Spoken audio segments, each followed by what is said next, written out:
Hi everyone, my name is Darryl Payne, CEO at As Good as Gold Australia, and today once again I'm joined by my brother Brian, Morning, Darryl. Partner at As Good as Gold Australia, and today I have the privilege of interviewing a returning guest. He is the author of 3 books: Get the Skinny on Silver, The Silver Manifesto, and Second Chance. He is a keynote speaker at investment conferences all around the world and publisher of the Morgan Report. He's recognised globally as the Silver Guru. I speak of none other, of course, than the one and only David Morgan. Good morning, David. Darryl and Brian, good morning. And here it's afternoon, so it's great to be back with you. Thank you very much. Good afternoon, David. We do become confused from time to time, don't we? Yeah. Especially if we're doing an interview at 5 minutes to 12, like 5 minutes before midnight, and we take a little bit long with the interview or the intro to the interview, and it's a couple of minutes after 12, so it's good evening, good morning, whatever. So, look, before we get started on the interview, David, I'd really like to make a formal announcement to our viewing audience.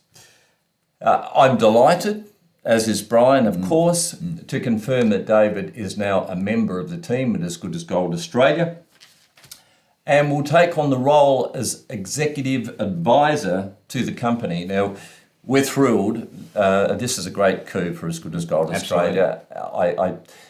Because we're really looking forward to a big year in the precious metals industry, and now in particular with David coming on board. We believe that David's going to be a massive asset for As Good as Gold Australia this year and for many years in the future. So, David, exciting for us and exciting for you that we could form this relationship. Would you like to pass a comment before we get into the, I guess, serious side of the interview? Yes, if you'd like to pass a few comments. Yes. Well, first of all, thank you, Darryl and Brian. Secondly, I'm very happy to be associated with Good as Gold Australia. I met you personally, as you both know, and I formed a relationship and we've built upon that. And I don't endorse every dealer out there, as you well know, but I've got a good following worldwide. And one of the questions I get quite often from that part of the world is, who do you know? Who do you trust? Where would you go? And so now it's Good as Gold Australia, but that's not just for, New Zealand, Indonesia, Asia, Japan, or wherever. You do also have clients in North America. And I have a few dealers that I am fairly close to in North America. And my main purpose when I do an association and or recommendation is to serve the client best.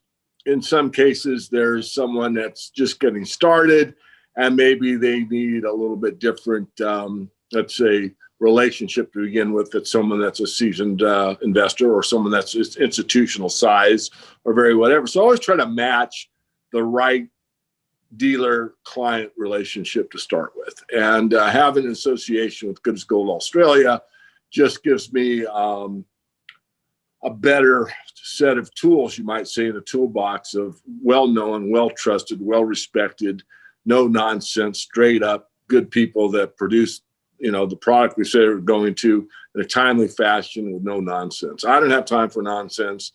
You don't have time for nonsense. And if you're going to try to chisel out every last penny out of every purchase that you make, you're looking at the wrong place. When I wrote the 10 Rules of Silver Investing, which you can still get for free on the web, one of, I forget what rule it is, number 4 or 5, something like that, is don't get a raw deal from your dealer. And what I said about that is the best price isn't always the best price. And you can read that for yourself, but you need to establish a relationship with, and there's not a lot of crap in this industry. There's some, and it's in all industries, but particularly what I've known to be true for some time is in the gold silver space, there's people that just don't understand that everybody in this business has to make a profit. If they don't, something's wrong. So it's that simple. Yeah. Yeah, well, thank you for that, David, and I agree 100%. I guess our viewing audience is going to benefit enormously from this because they're going to be seeing a lot more of David certainly over the next 12 months, and one would anticipate for much, much longer. But it's going to be an exciting journey, and everyone's going to benefit in the process. Absolutely. David, it would go without saying that we've had a very eventful last couple of months, the last couple of weeks in particular, and in particular in the United States of America with the election over now, and of course with a new president. So I really want to just concentrate or centre in on that for a moment. But Joe Biden's presidency has been hailed as a return to normality. I'm just sort of wondering what normality is going to look like from this point onwards. I do visualise an entirely different world, and I don't think it would matter who the president was. I think we're going to see a lot more of the same, unfortunately.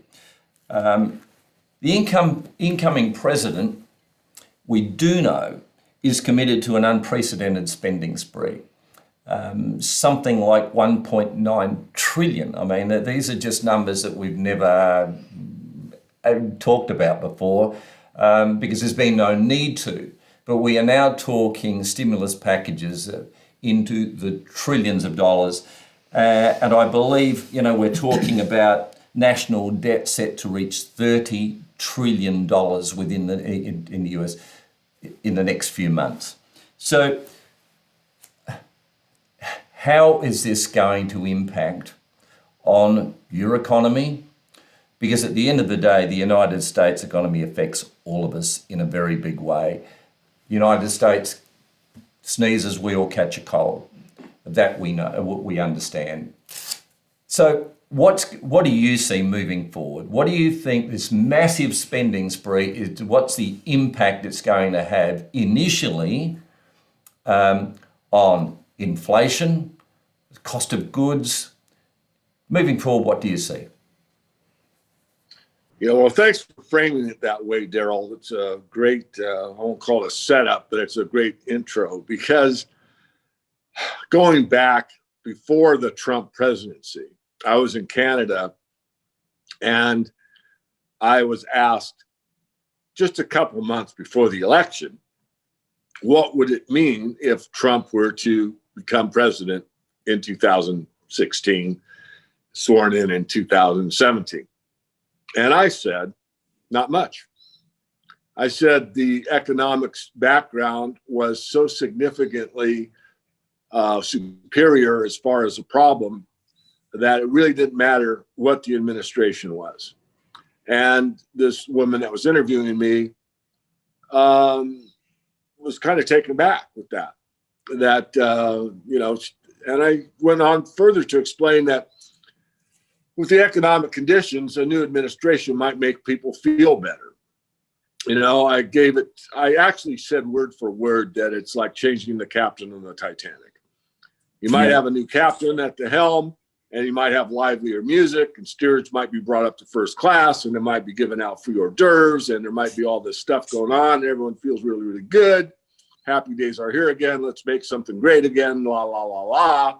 But the ship's still going down. That's what I said. So I wouldn't take that statement back. Now, with another new administration, what I've tried to point out, because I like to be apolitical, but people think I'm on the left, people think I'm on the right. I'm really neither. But I try to stay as factual as I can, and politics infects almost everyone unless you're a real free thinker and you can see through the theater that's presented to us almost on a minute-to-minute basis via the mainstream media and the alternative media all at the same time. But going back to the movie Thrive, which, by the way, there's a new movie called Thrive 2 from my friend Foster Gamble and a lot of people were involved in that movie, not just him. But in the first movie, they showed the Great Pyramid, and they show the structure of how the government/world really works. And at the very bottom is us, the peons, the regular workers, the regular people, the animals, the dirt, and all the stuff that we associate with the real world. And next above that, the first thing, so almost at the base of the pyramid, is government. So everyone thinks, well, government's above us, and they are. They're not supposed to be in the States, but they are and have been for a long time. And that's kind of our ruling class, the political class, I refer to them. But above that is the corporate class. So if you look at the pyramid and you just have eyes to see, what you'll notice is that the corporate class runs the political class. So as in the movie Network, he said in the movie that it wasn't a matter of the USSR and Europe and Australia and the United States. It was 3M. It was Dow Chemical. It was IT&T. It was IBM. And he made the point, and he stressed it, that there were no nation states really. There was only this great corporate structure that ran the world, as a metaphor at least. And that's the way the world really worked. And he's right. And then, of course, you go above that and you start getting into the banking hierarchy, which has been kind of my life's work, is to point out to people how the banking system really works. And when people understand how it really works, they're usually appalled, because what gives any man the right to create something for nothing and get all the benefits of creating something for nothing and making you subservient to them because of usury or loan interest or whatever. And this one super class gets to basically rule over us just by, again, making something for nothing. So it's a long-winded answer, but I think it's extremely important that people get away from the left, right, up, down, whatever the nationality is, and realize if you really take a deep breath and you really take an hour or two to really study the facts, facts are the political class is run by the corporate class, and the corporate class is run by the banking class. And that's the way it really works. So you can work yourself up all you want over what administration is going to be in there, but you got to realize that figurehead might change, but all those laws and all those lobbyists and all those favorite deals and all that dealings and undealings that go on in the legislatures are all geared for the corporate class to get in the laws that they want to do business the way they want to do business. And is there some scumbaggery going on? Absolutely. And where is it? It's global.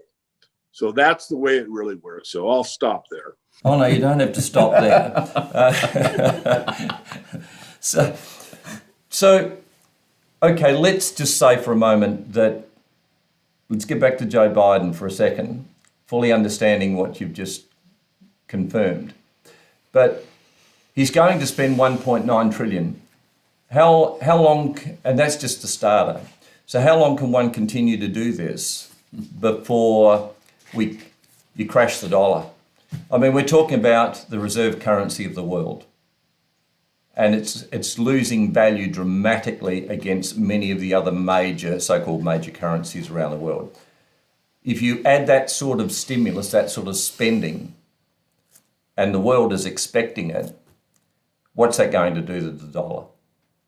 Yeah. Thanks for reeling me in, Daryl. And that's a great question. I answered one out of your two questions. This one's a much more difficult question because, first of all, it's pretty much an adherent to the Austrian school. Any increase in the money supply is inflation. And obviously, if you created more of something, there's more units, which means every unit that's already there has been depreciated by the new unit. But that's really the theory of it. The practicality of it has to do with what's called the velocity of money.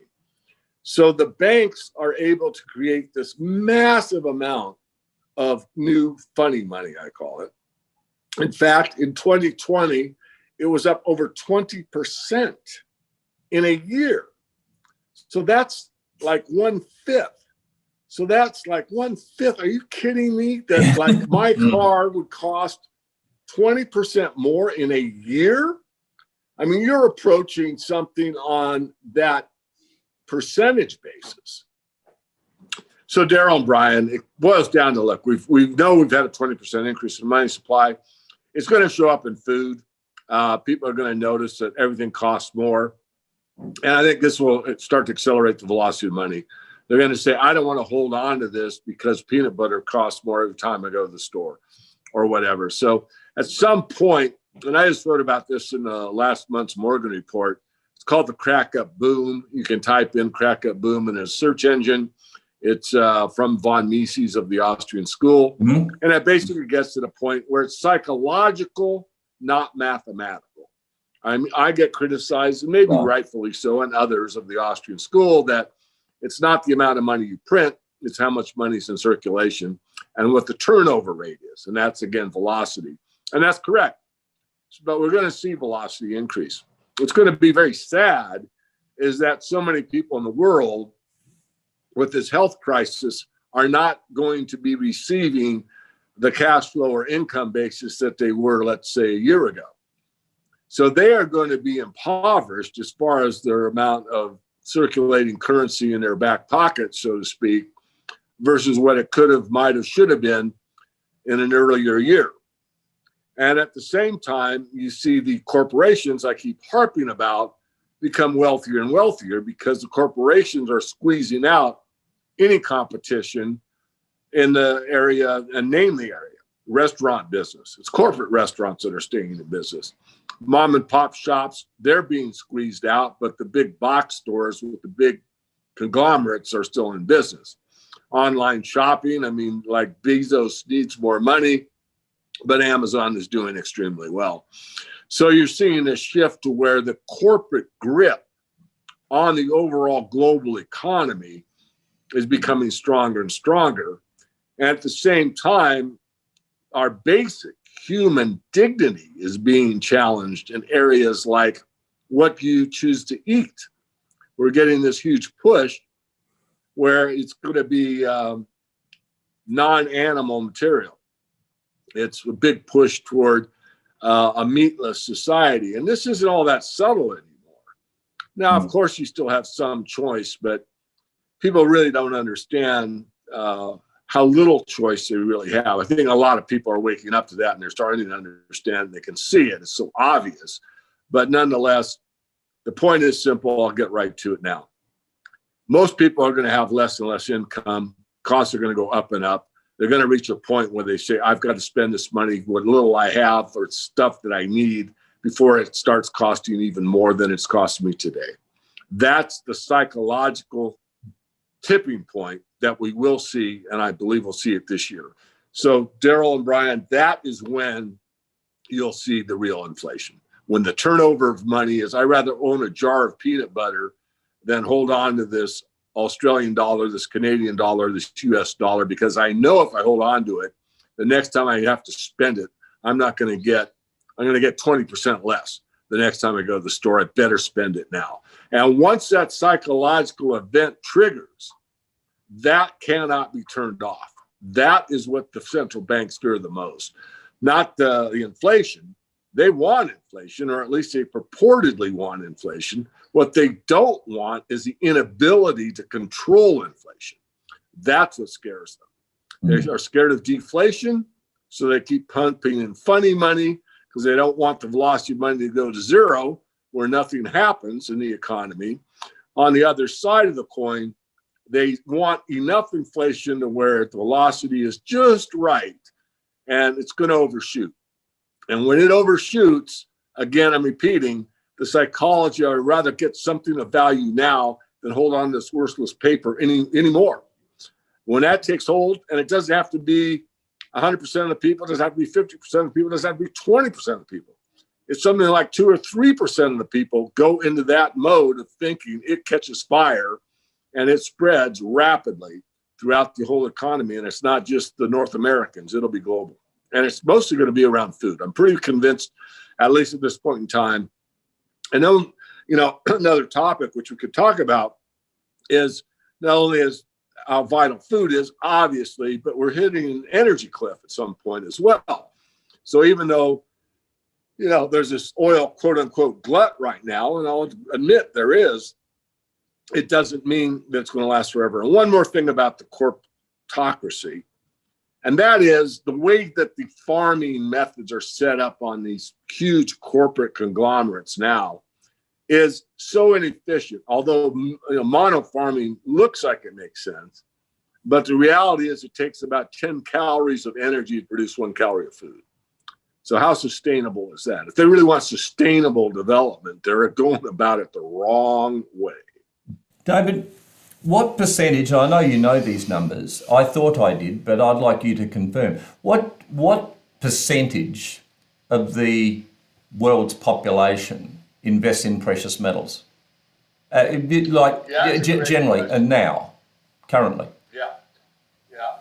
Right now, the entire gold supply, which is what we put above ground for, pick a number, 4,000, 5,000 years, represents less than 1% of the entire global financial system. Yeah. And if you look at silver, it's so minuscule, it's at the absurd level, it's 0.02%. So a very small percentage, a very small market. So once people start to recognize the inflationary trend and there's this mass movement towards precious metals, as you say, it doesn't have to be 50%, 20%. It only has to be 2%. 2% or 3%, you've doubled, you've tripled the demand on precious metals, and then it's you can't buy it at any price. That's really what happens, isn't it? It is. I mean, it sounds extreme, but you just have to think about it. As Mike Maloney says, you're going to get unobtainium or unaffordium. You're going to get a position. First of all, if you go back to the 70s, you would see where it was about. Now, this is numbers. I'm not making them up. I can verify them. I can't give you the source right now, but it was pretty well established about the gold portfolio stance was about 3% at that time. And a recommendation, it was like at 5%. But think about all the pension funds out there that are worried about their pension not being worth a tinker's damn, a year or two out. They'll want to put 5% of their pension fund in the gold. Thinking about not only the pension funds, the retirement funds, all the government-backed funds, the teachers' associations, the United Steel Workers, the auto workers, the airline workers. I mean, all these people, they have thought that they're safe getting into this paper paradigm, only to find out the illusion of you can burn that paper to the ground almost instantly, which is a metaphor for what I talked about, the velocity of money, and realize, wait a minute, this thing's going to hell tomorrow. I better do something with my money today. So that run to gold is going to be beyond anything we've ever seen in the history of mankind. That's my strong opinion. We've seen it in the past, but we've never seen it in the past to the level where it was a global phenomenon. We've seen it where it's been a nation state in the Weimar Republic, where you can move to Austria, or you can move outside of Germany. You could go to France, you'd probably be okay. You could use a different currency, and you could kind of save your own skin if you're smart enough. But this time, there's no escape. Oh, yeah, you might go to the yuan or renminbi, or you might go to a cryptocurrency or something like that. But the vast majority of people are going to seek that one and only source that's proven to basically store wealth for all of recorded history. That's what we've been taught anyway, and that's gold. So as good as gold has a ring to it that most people don't understand, it's a reason for that. The gold standard, there's a reason for that. A run to gold, there's a reason for that. There's no fever like gold fever, there's a reason for that. All these metaphors, all these things that, people like myself get kind of joked about to our face or behind our back, I really don't care, because I have history on my side. I've seen the panic, and we're never going to see a panic like the one that we're going to see now. So I'll just add a little bit on to the Biden thing, because it really affects silver more than gold in my studied view, and that is this green energy wave. I mean, we're already seeing about 100 million ounces on an annual basis used in the solar photovoltaics. There's going to be a bigger push for solar panels or photovoltaics. There's also a bigger push for the EV, the electric vehicle market. which the Silver Institute just put out a study that they say by 2025, which is really only 4 years away, that the automobile industry is going to be using about 90 million ounces on an annual basis, just because all the doodads, touch screens, all the stuff that uses silver in an automobile. That's not counting what could happen. I say could, not would, which is a silver-based, maybe silver zinc battery for the vehicle itself instead of a lithium battery. Samsung has done the study. They have a better battery. I'm convinced of it. Whether the market adapts to it or not remains to be determined. But there's several of those type of things out there that could impact the industrial side of silver significantly. Another one is the maglev train. Another one is superconductivity. So just without those even being considered, even being thought about, just the solar, the EV, and the push toward sustainable energy, and this type of thing is going to put a big push in the industrial demand for silver, not counting what gold will do.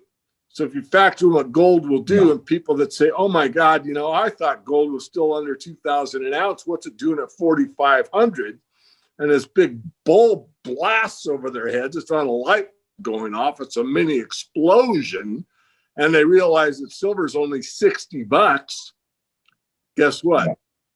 The run to silver is going to be incredible because people won't be able to afford gold, and silver is a much smaller market. So I think you'll see both of these markets go absolutely crazy. And I'm not rooting for it, because what it really means is we're seeing the end. We're seeing the final chapter, which I don't think there's any way out of a currency crisis. And a currency crisis and a US dollar crisis, although that's primarily it. I wanted to add one thing because we started off, and Daryl, you set the stage really good. The dollar right now is about 92 on the dollar index.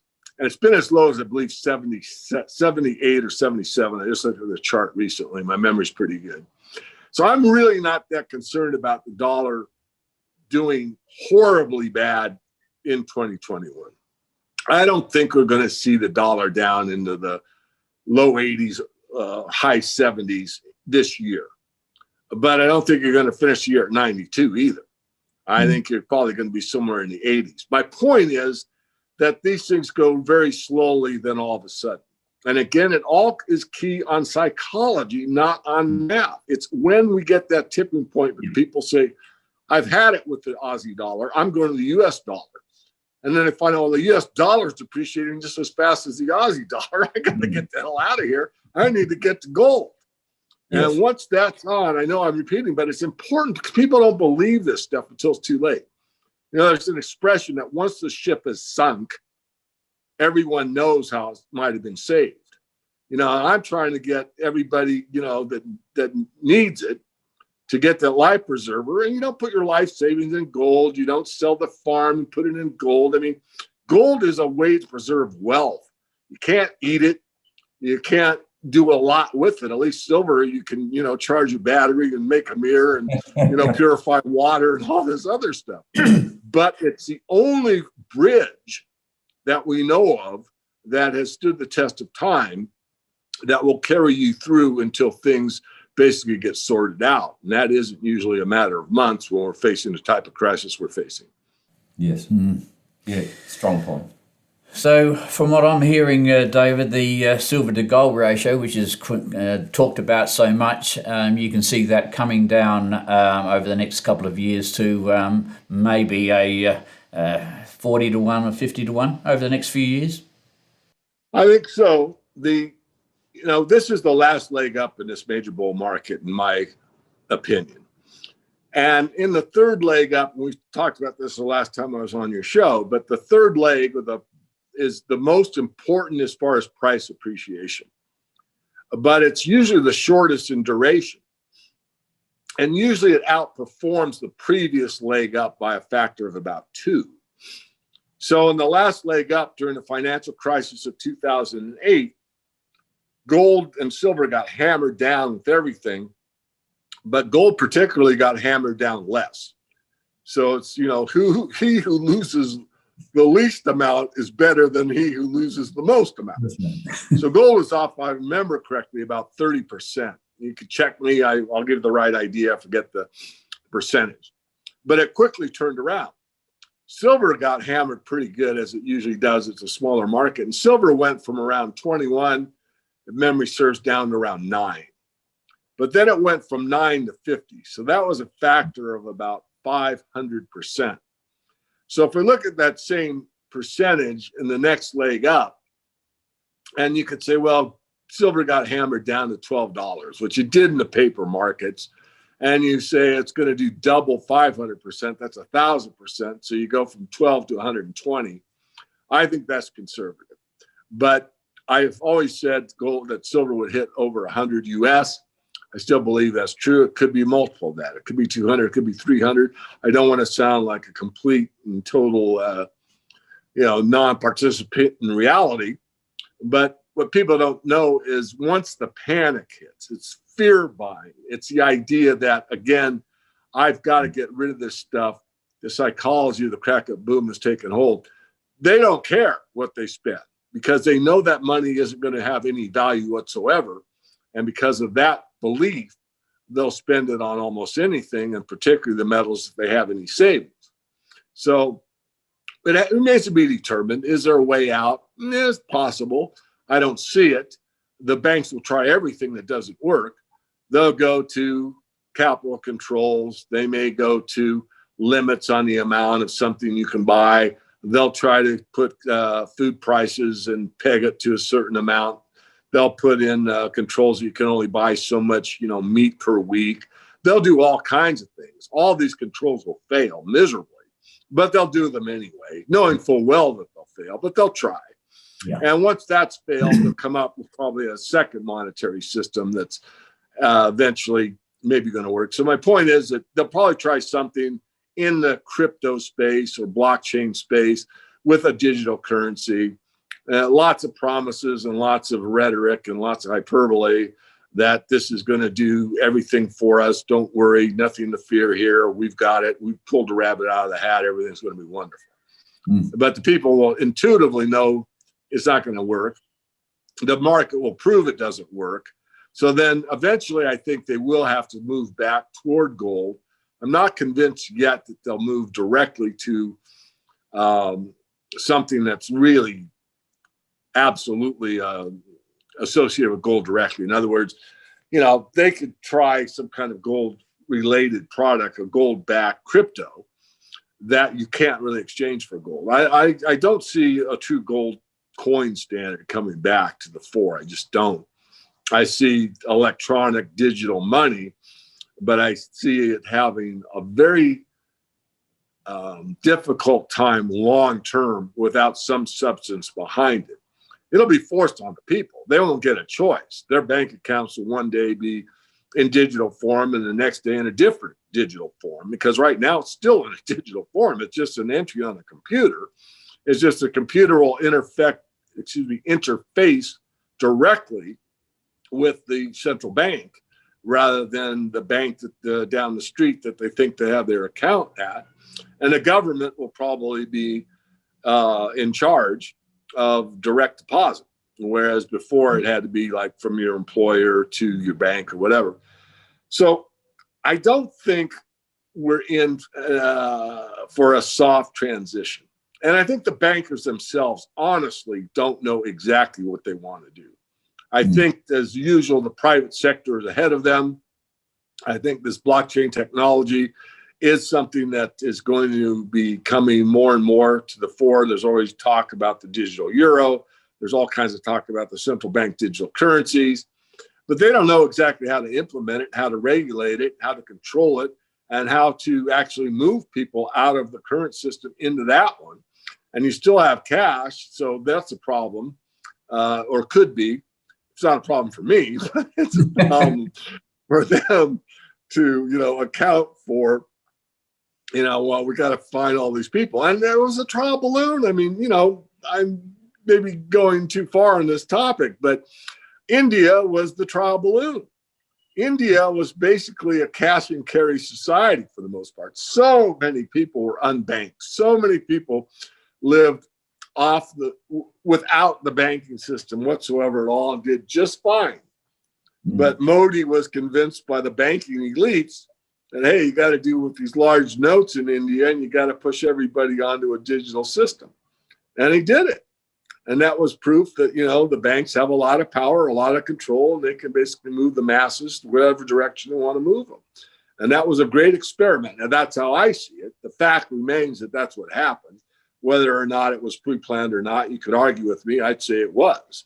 But, and that's just a test case. So now that it's accomplished, India is not a small population and very unbanked. Now just about everybody's banked. And of course, it's for their own good. So we know that it's got to be, something that the government wanted to do to help the people. Yes, very, very true indeed. So obviously, David doesn't see Bitcoin as the new gold. No, I think they can coexist. I'm okay. First of all, I'm free market. If you want to, go Bitcoin 100%, that's your choice. I think there's still some issues with Bitcoin in particular, but it's obviously the top dog right now. Will probably remain the top dog for some time. But there's little in my mind that it set the stage. And the stage has been set for a digital a crypto type of currency that will be centralized, not decentralized. Yes. Yes. And I think, I'm not sure we did this on your last interview, but I've said in the Morgan Report months ago now, probably 6 months or more, that, Bitcoin will probably always exist. But don't think about being able to get a mortgage, buy a car on time, get your utility bill, get your groceries or anything else with Bitcoin. Now, there'll be some places you could, independent, but as we talked about, there's less and less independent mom and pop restaurants, grocery stores, farms, and everything else. If you want to buy groceries, pay utilities, buy a house, buy a car on time, lease a car, it's going to have to be with a central bank digital currency. Yeah. They're not going to say you can't use Bitcoin. You can. You just can't use it for anything of major importance, like a home, a car, utilities, or food. Which is what most people buy very regularly. Yeah. I was only thinking, just going back 2 or 3 weeks ago, I think in Aussie dollars, Bitcoin hit something like $57,000 just for a brief moment. Sitting at 57, 4 days later, it was sitting at 47,000, and now it's, I don't know what it is now, but earlier today it was at 44,000 and extremely volatile. I was only thinking, as money, how could that work? I mean, one goes into a car dealership, and you've highlighted, this yourself, David, but to walk into a car dealership, pay by Bitcoin, at 57, the car's worth $57,000. That's the asking price. You surrender 1 Bitcoin, $57,000. The dealership's got it, and they hold it for 48 hours. And it's down to 47. And it's down to 47,000. The dealership's got to go and purchase another car. I don't know how that works. I really don't. So at the moment, the volatility of Bitcoin would prevent it from being ever considered as reserve currency, as money. It's not going to work, is it? No, in fact, it's interesting you bring that up. This isn't a setup. It's probably going to sound like it to the audience, but it was there where I met you in the conference in Australia, and I was on the crypto panel, and I was one of the more, let's say, neutral to negatives. But one of your star people sitting in the front row said almost verbatim what you just said, Daryl, that you can't have something that volatile as money, and you can't. David, I want to move on from the cryptos and whatever, so because this is moving along at a faster pace than what I thought. Before I go into a question, which we've actually covered, and it will only be a very simple answer from you, but before I even say that, getting back to the crunching of silver back in 2013, 14, 15, whatever it was, what we noticed as a bullion dealer, that, okay, silver might have got hit down to $9 or $10, but you couldn't get it. right? It was a paper price. And we were waiting, Darry, if you remember, we were waiting 3-4 months to get supply of our silver coins and our silver bars. It just were non-existent. So the premiums might have been, or the price might have been 9, 10, 11, but the retail price was 19, 20, 21. That's the sort of thing. So just to explain, people, that no, you won't see a $9 price of silver again because the premiums will just take care of that. Getting back to what we've just covered was the inflation, and this will be a very quick answer from you, I think, David. But how I see inflation is that they've changed the meaning of the word inflation maybe a dozen times in the last 20 years. So you can talk inflation, but the definition of inflation, if they're changing this all the time, it's no wonder that the US or the world in that matter can't get inflation above 2% because they've changed the definition. On various charts that I'm reading, David, we can see food commodity prices rising. I'm talking food commodity prices rising over 50% since July of last year, and general commodity prices rising 89% from April of last year. When do you believe that this will transform into inflation at the supermarkets, David? Well, again, it's going to be psychological, but I think it's already probably starting to trickle. You know, I think there's people out there listening to programs like Good as Gold Australia, and they know it. So they've already made adjustments to their budget where it's better to spend it than to save it. And when exactly, no one knows, but I think it started and I think it'll accelerate. So I'll just pull a number because people love to know, and then they can always chastise me for being wrong. But I wouldn't be surprised. In fact, I would be surprised if we went through the end of June this year without seeing some very big acceleration on how people budget their finances, meaning they rather spend it than save it. I think it's probably about 6 months out where people will say, that's it. I've had it. I get it. I don't care about this lie. I don't give a crap about this 2%. I don't care what they say. I know it cost me a lot of more, cash to do what I need to do, and I need to eat. So I think that's about it. Yeah. Well, that's my thoughts. That's my thoughts as well. I just wanted a little bit of another person adding comments to that. I'm going to move on. This is, I picked up a bit of information from Egon von Greyerz in the last couple of weeks. And what he said, and this is all about clients wanting to buy gold or silver, right? But wanting to see if there's going to be a lower price, to see if they can get a bargain. I don't think there's going to be any bargains out there. I don't think there's going to be too many more lower prices. But this is what he said, Egon von Greyerz out of Switzerland. Paper gold is trading 850 times the physical metal that is mined each year. So what he's saying is that last year, $70 trillion was traded on the gold market versus $213 billion in mine production. So this is how they're controlling the price of gold, through paper gold. As I see it, David, it's not about waiting for a lower price to buy it, but whether you will be able to buy the physical in the near future.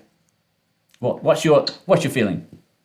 Yeah, I've said that for years and been, right and wrong. I mean, I've been wrong that the paper price has kind of maintained itself for all these last, 2 decades. But as you pointed out, Brian, there were times when I don't care what the paper price is, try to get it. I mean, there's a dealer in the United States that was facing exactly what you said a moment ago. It took about 3 months to get silver. And I actually intervened. There was a silver dealer. Let me restate that. There was a silver industrial supplier that made industrial silver. Well, silver is silver, but they made it in wire and mesh and shot and extruded products and all these things that you use in industry. Never, ever made a coin or a bar. I set them up with this particular dealer to start pouring 100-ounce bars. And this industrial supplier of silver became a retail dealer overnight. And that was the only product that this particular North American dealer could get for a while. And you can check it out. He's talked about it in the past. And I'm not trying to make myself anything. I just happen to connect to people. Someone that needed silver at a retail level and somebody that had it on an industrial level that made a retail product for the first time. My point being is that we've already seen it. That's a fact.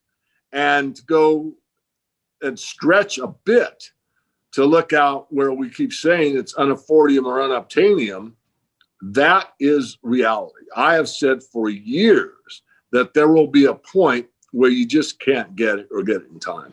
And that's where the real panic will start, because especially on the silver side, you might be able to wait for, by the way, let me just interject here, right now, that I just got off of a message with a good friend of mine that's also a dealer. And that did I know, and I didn't until just 2 hours before this interview, that there's a backlog of waiting 4 to 6 weeks for silver rounds in the United States right now. And that's without any real further problems than we already have. So just think when more people wake up and see that $25 silver on an inflation adjusted basis is dirt cheap. And they decide, they want to move into the silver market. So I think I've answered the question. There was one you gave me, Brian, that I forgot to answer. And that is, did I think that the silver gold ratio will get down to 40 or so this time?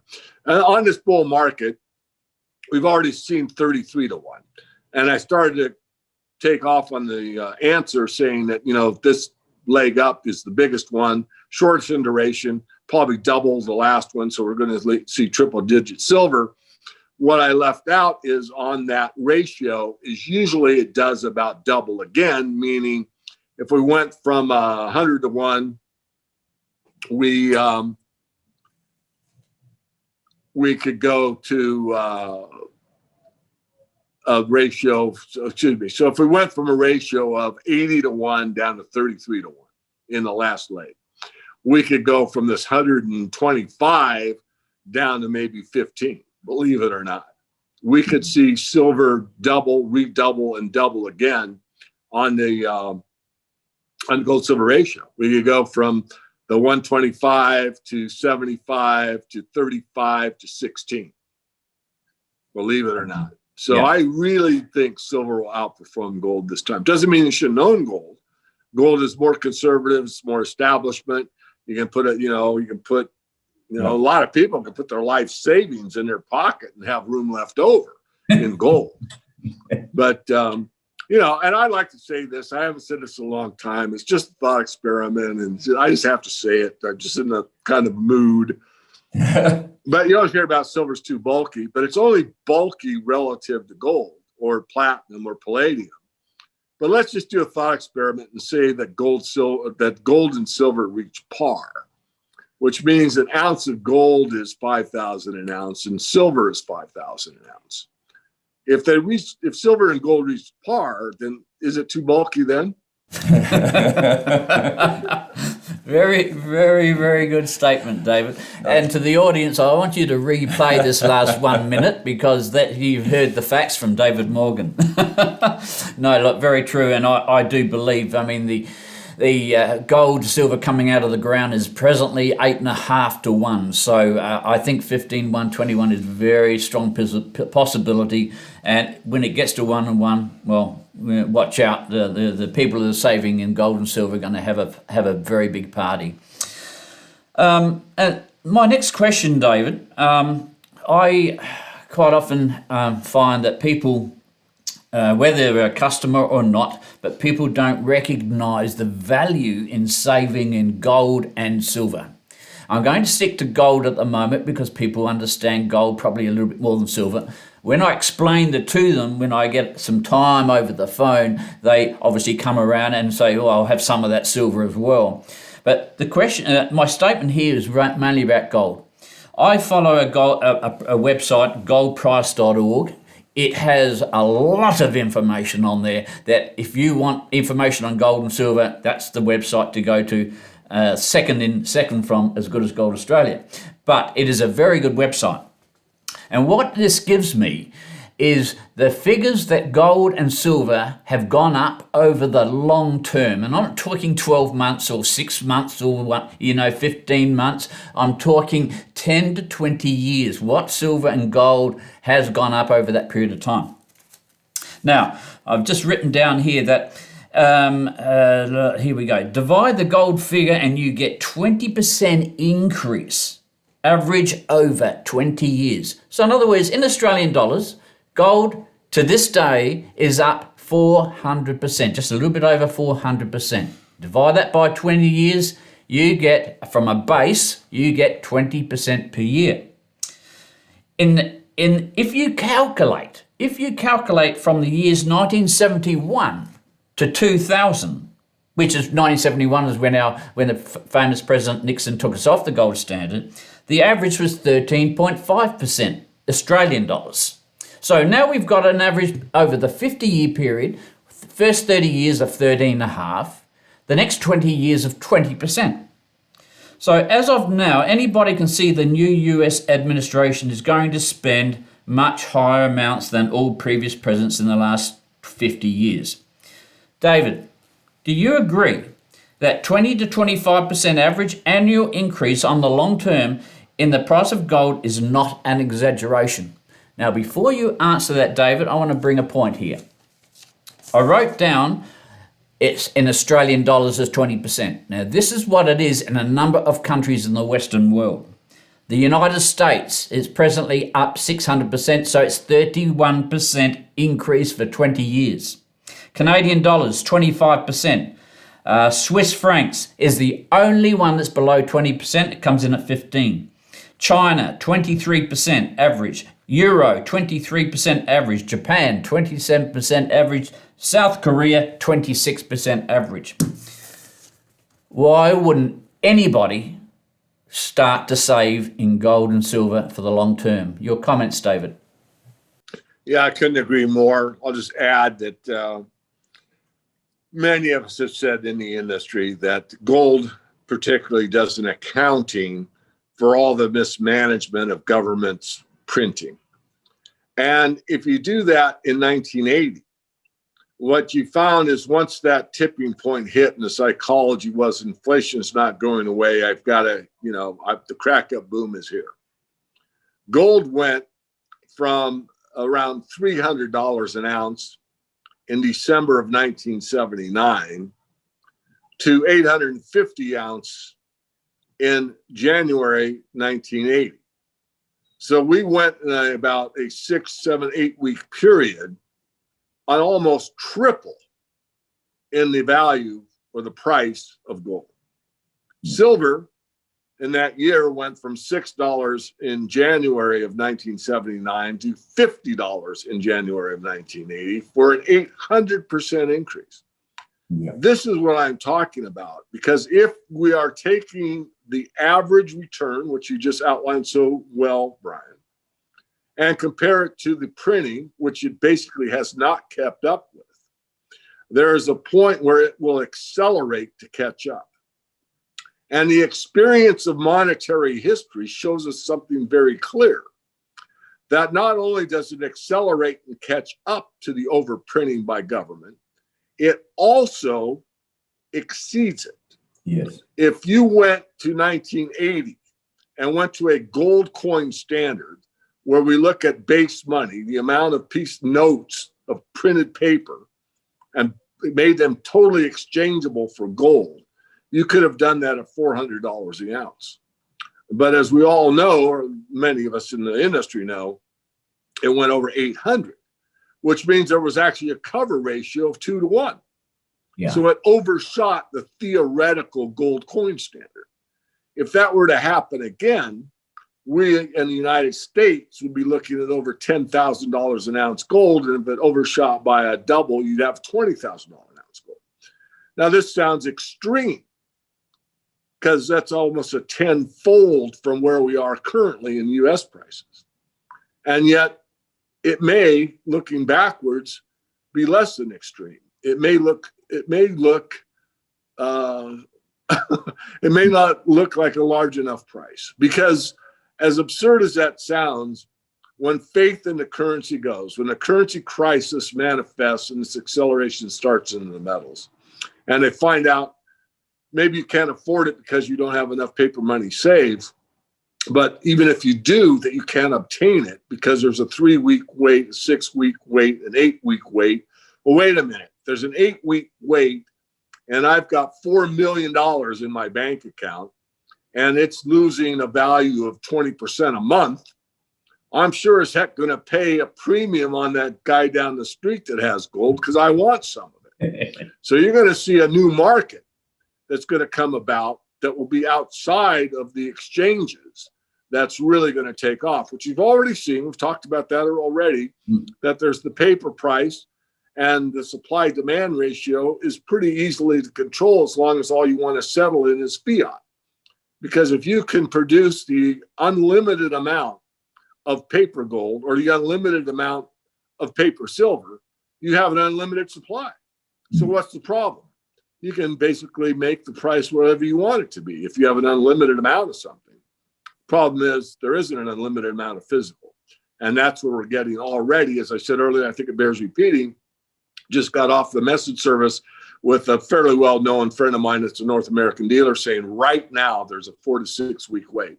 And the point I didn't finish, which everyone that follows my work probably knows what I'm going to say.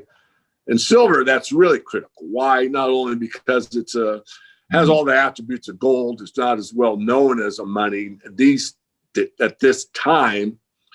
But what happens to the EV market that we talked about at the beginning of the interview? What happens to this photovoltaics that we talked about at the beginning of the interview? What happens to the maglev train, the superconductivity, the water purification, the silver in clothes, and everything else? Those industries sometimes can't wait 8 weeks to get their silver from an industrial supplier that we just mentioned, or they're out of business. You think they're willing to pay a higher premium to stay in business than somebody that's just going to buy a few, silver coins to preserve his wealth? So you can see where I'm going with this. Very good point. We have so many vectors that could take off at the same time. There's a synergistic effect of where I need it for wealth. I need it to balance, to make sure I have something that, instead of my pension that I can't trust anymore. I need it because I just lost my job and I know that bread's going to cost me more next month. And then you've got these other industries that even in a depression are still going to need silver to manufacture the next 5G phone. Because if you don't have a 5G phone, you can't be on the 5G system. Yep. That's so interesting, and I agree with David so much when it comes to silver. It is a highly manipulated market in the past, but with the up and coming system of electric vehicles and solar panels and all the other things that silvers are used for. In fact, silver, from what I've read, is the second most used commodity in the world. Oil is number 1, silver is number 2, second most used commodity in the world. The other thing, David, I just wanted to bring up to you before Daryl finishes off, and we on our last question. But if you look at those 20 years, you will see that gold is up 423%. Overall, this is world pricing. Copper, 246, iron ore 236, silver 230, and I think that's going to get a hurry on now. Stock market 224%, the bond market 165%. You can see gold and silver is not a laggard. Gold and silver are very highly prized elements to own and to have besides the currency that we use. So, Darryl? Look, I agree, very underestimated. Precious metals are extremely underestimated. They fly under the radar. Obviously, they're not promoted by mainstream media for 1,000 reasons. We all know what those are. But I heard a quote the other day, David, you've probably heard it before, but it's stuck in my memory, and it was this, that you don't buy gold to get rich. You buy gold to stay rich. And it just really impacted on me. And I know that if you spoke to the average person, about precious metals. They would, and if you suggested to them that gold had outperformed, say, the stock market and real estate, as it has, they haven't provided returns. Those other two markets have not provided returns of 20% per annum, average 20% per annum. But gold has. So it comes as a shock to somebody when you bring that to their attention. What I wanted to do was just give a quick illustration. And this is through personal experience. I'm not just drawing numbers out of the sky. But I think it's a powerful illustration of the value of holding precious metals. Let's just say, and we know, we've confirmed, that the price increase in gold's been 20% per annum for the last 20 years. So let's just say that someone had $500,000 invested in gold. So let's just say that they left that $500,000 in place, didn't add to it. At 20% per annum, after 10 years, you'd have $2 million in that account. You could withdraw in retirement. You could withdraw 400, that's 20%. You could withdraw $400,000 per annum and not impact on the balance of your portfolio. Now, I know that to be the case through experience. And so and some people would say, well, okay, who's got $500,000? Well, there are a number of people who invest $500,000 in precious metals, but let's just say that you invested $50,000 in precious metals, and you could have done that over a period of time. And so the same equation applies.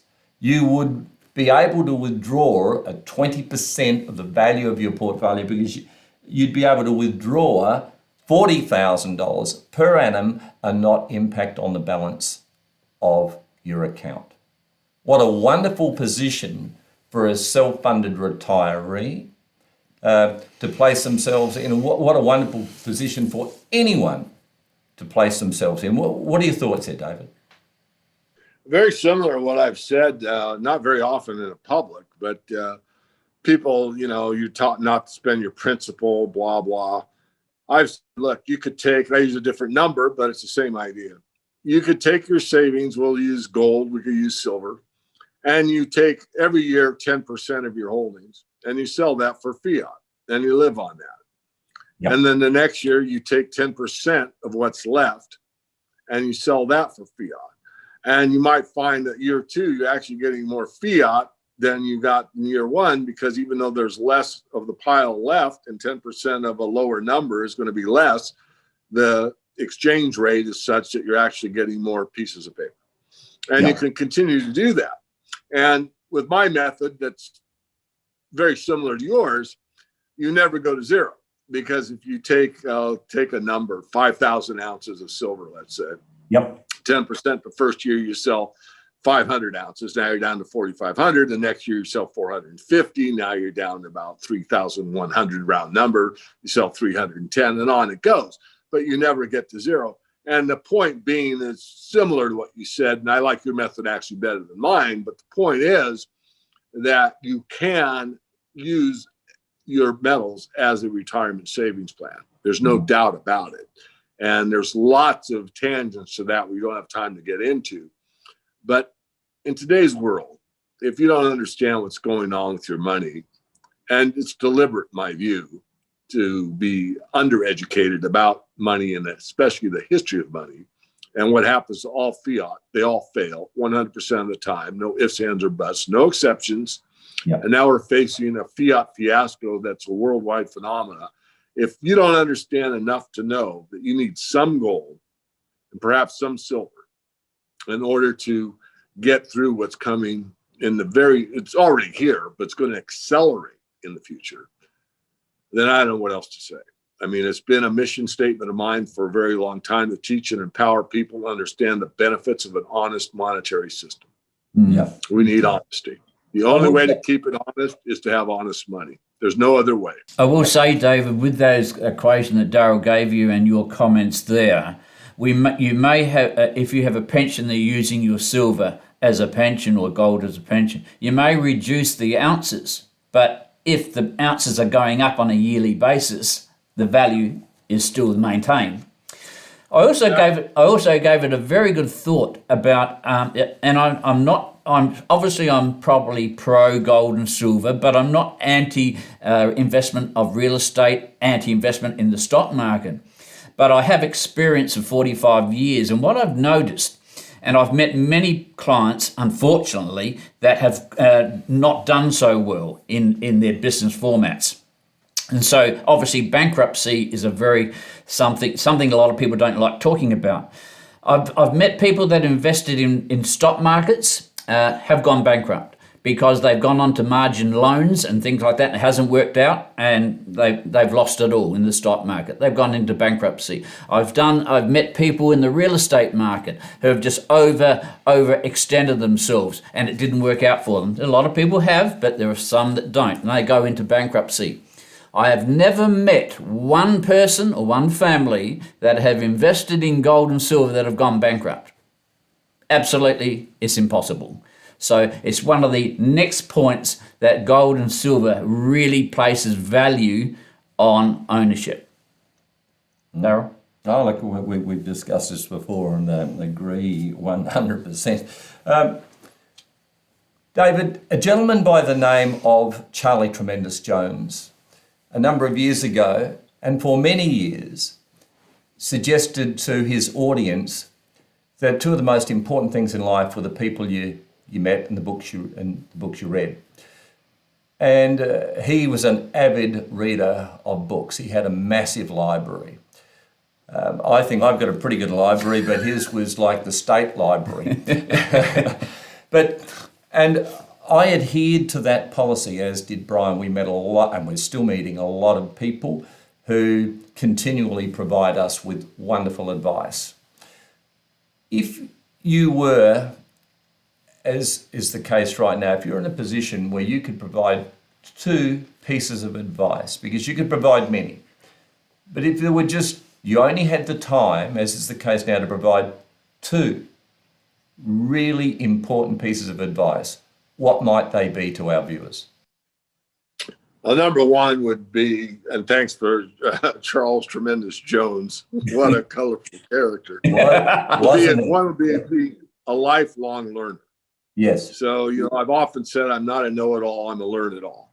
And no one can learn it all. But, there's things about the silver market I don't know, or probably will never know. But I know I have to be considered, pretty well educated in that market, and I still study it. So one's be a lifelong learner, not narrow, broad-based, whatever interests you.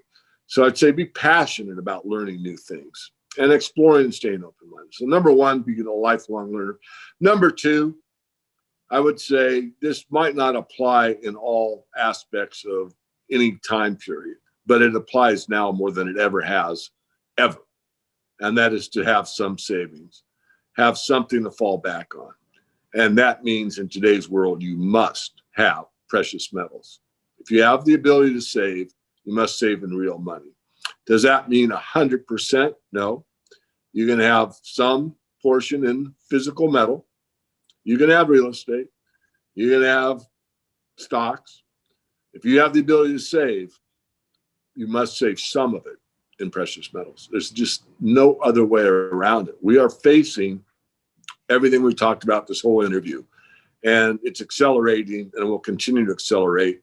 And as much as you're going to be told and taught, and you're going to see the political class come on the telly and tell you everything is wonderful, fine, nothing to worry about here, let's move on, it's a big crock, because we are facing the currency crisis of all currency crises that's ever taken place. And exactly how it's going to unfold, unravel, and fall apart, nobody knows exactly. But history teaches us quite well that you have to become more self-reliant. There's nothing more decentralized, understood, recognized, and a life preserver on a financial sense than gold. Remember, GATA is one of the best at pointing this out, and I came from an aircraft background, as you may or may not know. But in the world of aviation, when you're in the military side and you have your survival kit, there's not too many things in that little box, but in that little box is a gold coin. It's Yeah. not a euro. It's not an Aussie dollar. It's a gold coin. Yeah. Yeah. Yeah. Yeah. Yeah. It makes so much sense. Yeah. Very powerful message. Yeah. Talking about powerful messages, David, you are the publisher of the Morgan Report. If somebody wanted, and I'm sure many of our viewers and subscribers would love to connect with yourself, what would they do? How can they take advantage of all of your years of experience? What should they do from here? The easiest thing is to get on our free list, and that's just go to themorganreport.com. Give me a first name and an email. We'll verify you, and you've got the free report. So any interview I do that's public domain comes. I do a weekly podcast by myself, giving you a weekly perspective. And I write occasionally articles that are usually published about 2 times a month. So there's a lot of free information. If you want to go beyond that and get into the leverage side of the business, which means, and this is only after you've established a core position in physical metal, and that's all most people need. But if you want to be able to catch the people that bought silver at $5 an ounce and gold was $250 an ounce, the way you do that is you accomplish it through top-tier unhedged mining companies. And that's what we specialize in at the Morgan Report, is the equity side of the resource sector. It's not just gold and silver, although that's primarily what we're looking at now. There's a couple asymmetric trades in technology, but there's an overview of the resource sector. And as Brian pointed out when he read off the percent gains, iron ore 236%, that type of thing. They're dull, but they're required. And so we've looked at the entire resource, knows more than I know. And the market is screaming at me right now that the really only place to be is in the precious metals right now. Copper's looking stronger. It may be the place to be in 2021. Uranium, our uranium pick is just soaring right now. Uranium's starting to catch fire. So there may be other picks besides our uranium, our asymmetric trade, and some of these others. But we're not just gold and silver only, but I don't want to mislead anybody. Right now, probably 80% of the portfolio, based on what the market conditions are telling me to do, not me telling what I want to happen, we're in the metals. What a fantastic opportunity to connect with somebody like David. Absolutely, and we've got him on board. So fantastic. I mean that's a real coup for us, David. Thank you so much. We probably took a little longer than we anticipated, but look, incredibly valuable information. Really appreciated. Always really good talking with you, and as we mentioned earlier, we're going to see a lot more of one another over the next 12 months. Should be a phenomenal year for precious metals, and we just look forward to that relationship continuing and being enhanced as the year progresses. David, thank you so much for your time and your input today, and we look forward with anticipation Absolutely. to the rest of the year. To our audience, to our viewers, our subscribers, who are most important to us, they're a wonderful support to this channel. We thank you once again for all you do, for your full support. And until next time, we'd suggest you stay well, stay focused, and goodbye for now. Goodbye for now.